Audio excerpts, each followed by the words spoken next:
Deus podia criar um ser que não errasse.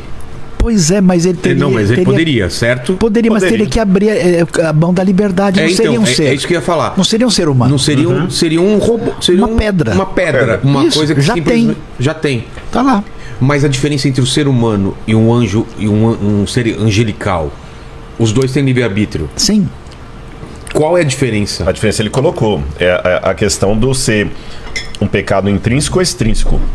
No caso do Adão e Eva, eles tinham o diabo para tentá-lo. O anjo não teve. Mas a possibilidade do mal, o que a gente tem que entender é o seguinte: isso aqui eu vou falar, tem que ser falado com muito cuidado para não parecer que você está responsabilizando Deus pela coisa. A partir do momento que Deus cria seres livres, o mal como possibilidade passa a existir. Em metafísica a gente fala o seguinte: a doutrina do ser, as coisas existem em potência e ato. Aristóteles, exatamente. É Aristóteles puro aqui.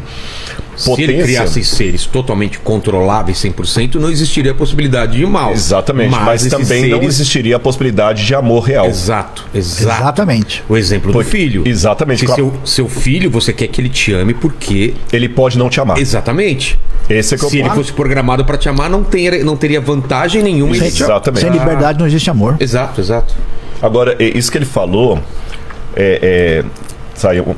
Engraçado, ele tá falando das discordâncias, até agora eu tô tentando achar. Eu não achei ainda, mas vamos achar aí. Eu vou dar um exemplo da minha vida. Não, muito pessoal. Lene, qualquer discordância você fala aí também. Porque é o seguinte, o pessoal, aí eu vou falar mal dos crentes aqui, dos religiosos, porque em tudo eles ficam defendendo Deus, né? Como se Deus pudesse advogado. Então a Bíblia fala, Deus se arrependeu. A pessoa surta, não, como assim Deus se arrependeu? Essa frase é extremamente importante. Por quê?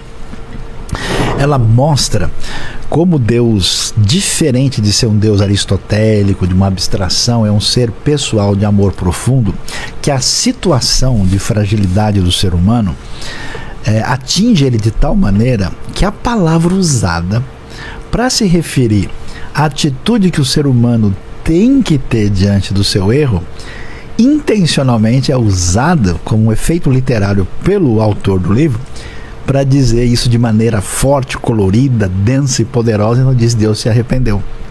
Aí os caras querem arrumar a Bíblia. Não entendi o seu ponto. Eles começam a dar uma ajeitada, entendeu? Senão você não torna real o sentimento de Deus. Exatamente, eles querem dar aquela ajustada. Na falta de outra palavra para... Não, mas é a palavra perfeita.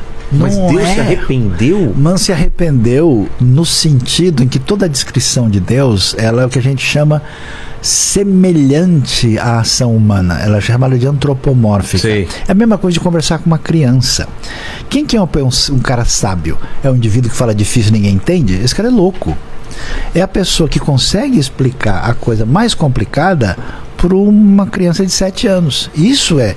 E nesse sentido, por exemplo, quando Deus fala, ele se condiciona à fonética humana. A limitação nossa. A Bíblia é Deus falando com o sotaque humano. Então, claro. Então, nesse sentido, a Bíblia fala do dedo de Deus, fala do sapato de Deus atirado na terra, que número ele calça? 52, 45, 47? Entendi. São metáforas. Então, você tem descrição que a gente chama tecnicamente de antropomorfismo e antropopatia.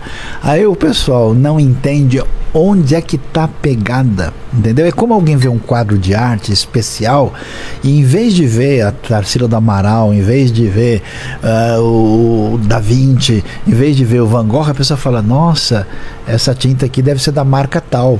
Você é louco, cara. Você está examinando uma obra de arte, você está discutindo de onde veio a tinta, quem foi que... Você é xarope? Que isso?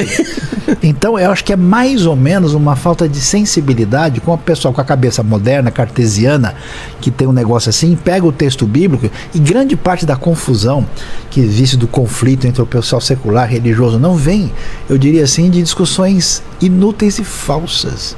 Como você disse com a holandesa, de useless. Useless.